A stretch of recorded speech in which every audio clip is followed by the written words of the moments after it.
Folks, Homeland Security Secretary puppy killer Kristi Noem is apparently backing a new reality TV show that pits immigrants against one another in a competition for citizenship. Yeah. According to the Daily Mail, immigrants will compete in a string of challenges across the country for the honor of fast-tracking their way to U.S. citizenship.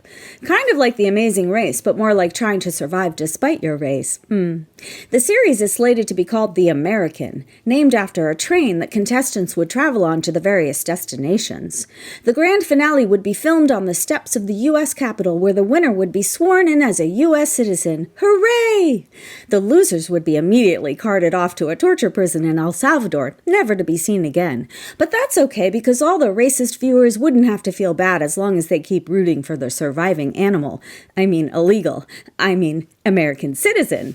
No doubt the winner would serve the same valuable purpose as Candace Owens does for her fans. Candace is the perfect back pocket black person that racists can whip out to prove they couldn't possibly be racist if they want to have sex with, be friends with Candace. I suppose if it's a man, the racists could see him as their own personal pocket Antonio Banderas, or Ricardo Montalban, or Mario Lopez. Well, the writer and producer behind this genius idea is a guy from Canada named Rob Warsoff, whose goal is to celebrate what it means to be American and have a national conversation about what it means to be American through the eyes of the people who want it most. Sigh. Yeah, Rob's claim to fame is producing the reality show Duck Dynasty, which was top-notch quality entertainment, so we can expect The American to be nothing but classy. The challenges will no doubt be grueling, though. The American people aren't going to want to watch the vermin who stole their jobs have an easy time, especially when they have to watch the contestants literally get a free ride all over the country. I think an obvious challenge would have to be a simple sprint. Not really a race, though, because the contestants would be running away from ice. It could be set somewhere in the desert. If the producers take away all the contestants' food and water, they'd be able to thin the herd in no time.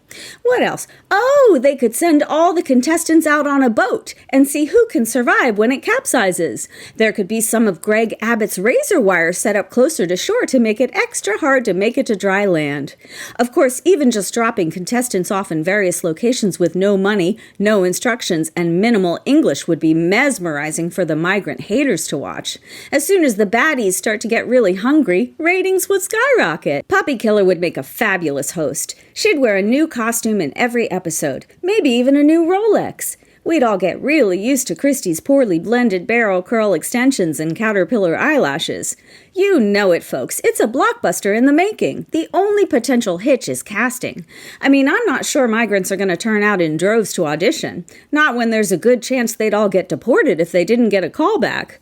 I suppose if they can't get enough people to try out, they could just take some brown people out of the prisons in Mexico or even El Salvador. Make them perform for the cameras and then send them back to their country again. Yeah, this is going to make America great. Good job, Puppy Killer. Why don't you have the day you deserve? Yeah.